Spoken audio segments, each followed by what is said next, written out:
L'océan, cette vaste étendue d'eau où nous venons y puiser les poissons qui finissent dans notre assiette, n'est pas aussi propre que nous pouvons le penser lors de nos baignades estivales.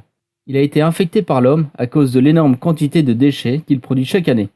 Pour y remédier, le jeune néerlandais Boyan Slat a eu l'idée de l'Ocean Cleanup. Voyons de quoi il s'agit.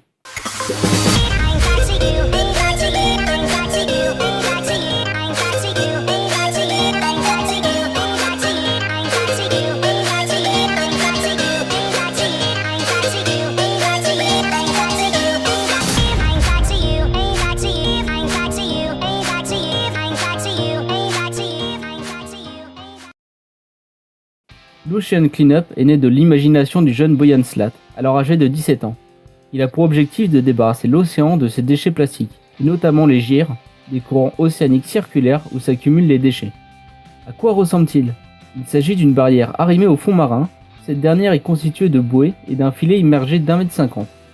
Elle a la forme d'un V pour ressembler à un entonnoir. Son principe est simple. Grâce au courant marin, les macroparticules de plastique vont être absorbées par l'Ocean Cleanup et ainsi être piégées dans l'entonnoir. Les déchets sont ensuite rabattus vers un conteneur capable de stocker 3000 m3 de matière. La barrière agit comme un littoral artificiel, capturant et concentrant les déchets grâce à l'énergie fournie par le mouvement de la houle et des vagues. Ce projet a d'abord commencé suite à une campagne de crowdfunding qui a rapporté plus de 2 millions d'euros, ce qui a permis de réaliser les premiers tests et plusieurs expéditions de reconnaissance.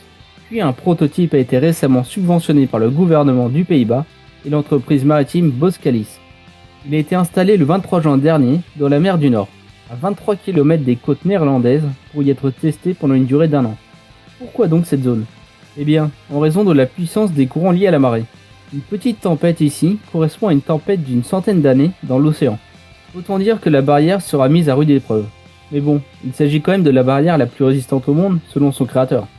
Durant toute la durée du test, la barrière sera scrutée au peigne fin, grâce à des caméras et des capteurs, pour y étudier sa résistance aux vagues et aux courants marins. Ces résultats permettront la construction d'un premier site pilote fin 2017, qui sera entièrement résistant aux conditions les plus rudes. L'objectif final est bien entendu élevé. Boyan Slat prévoit la construction en 2020 d'une barrière de 100 km dans l'océan Pacifique pour réduire de moitié les déchets du Pacifique Nord d'ici 2030. Mais le problème ne sera pas réglé pour autant. Les filets ne peuvent capturer que les particules de plus d'1 mm de diamètre, soit les macroparticules avant qu'elles se réduisent en microfragments. Les microparticules quant à elles ne seraient pas piégées et continueront à polluer l'océan. Il permettra quand même de récolter 140 tonnes de déchets, alors qu'en Europe on en produit 25 millions par an. L'Ocean Cleanup n'est pas une solution intégrale, mais il fera partie d'une lutte globale contre cette pollution, comme avec l'interdiction des sacs plastiques que nous connaissons depuis peu en France. Les déchets sont un vrai fléau pour les espèces maritimes. Imaginez que vous mangez des poissons qui ont précédemment avalé un de vos sacs plastiques. Brrr. Chaque année, des espèces protégées comme les dauphins et les phoques s'étranglent et se noient à cause de ces déchets. Alors croisons les doigts pour que l'Ocean Cleanup tienne le choc de cet éprouvant test, et pendant ce temps-là, pourquoi ne pas agir nous-mêmes sur la terre ferme pour réduire les déchets de nos usines? J'espère que cette vidéo vous a plu, et sur ce je vous dis à la prochaine, et vivez avec le sourire.